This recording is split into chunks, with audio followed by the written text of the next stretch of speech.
جے news T V کی طرف سے شوکت Ayub قائداب۔ Pakistan Tehreek Insaf P T I کے بانی چیئرمین عمران خان نے جیل سے ایک بیان میں کہا ہے کہ وہ اپنے مخالفین سے بات کرنے کو تیار ہیں، تاہم بات انہی سے ہوگی جو اس وقت پی ٹی آئی کے سب سے بڑی مخالف ہیں۔ بلوچستان کے ضلع خضدار میں ایک بم دھماکے میں خضدار پریس کلب کے صدر محمد صدیق مینگل سمیت 3 افراد ہلاک اور 6 زخمی ہو گئے ہیں۔ پاکستان میں سرمایہ کاری کے لیے سعودی عرب کے کاروباری شخصیات پر مشتمل ایک اعلیٰ سطحی وفد آئندہ چند روز میں پاکستان پہنچے گا۔ راولپنڈی سے ہنزا جانے والی بدقسمت بس کا چلاس شہر سے 20 کلومیٹر کی دوری پر جو حادثہ پیش آیا تھا اس میں تقریباً 20 افراد کی ہلاکت کی تصدیق ہو گئی ہے۔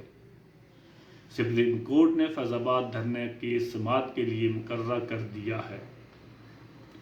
فائز عیسیٰ کی سربراہی میں 3 رکنی بینچ 6 مئی کو اس مقدمے کی سماعت کرے گا۔ پاکستان تحریک انصاف کو مخصوص نشستیں نہ ملنے کے مقدمے پر سپریم کورٹ 8 مئی کو سماعت کرے گا۔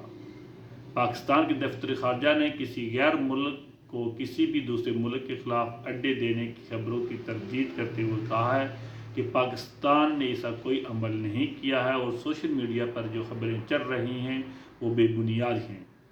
پاکستان کی بحری فوج کے سربراہ جنرل عاصم منیر نے کہا ہے کہ ہم اپنی آئینی حدود بخوبی جانتے ہیں اور دوسروں سے بھی آئین کی پاسداری میں قدم رکھنے کی توقع رکھتے ہیں۔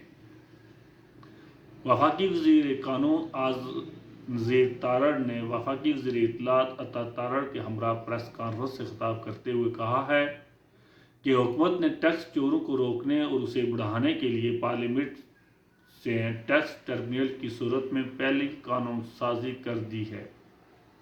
محمد خان اچکزئی پر غیر قانونی قبضے کے الزام میں ایف آئی آر کا معاملہ محمود خان اچکزئی نے سابق نگراں وزیر اطلاعات جان اچکزئی اور ڈپٹی کمشنر کوئٹہ کے خلاف 20 ارب روپے ہرجانے کا نوٹس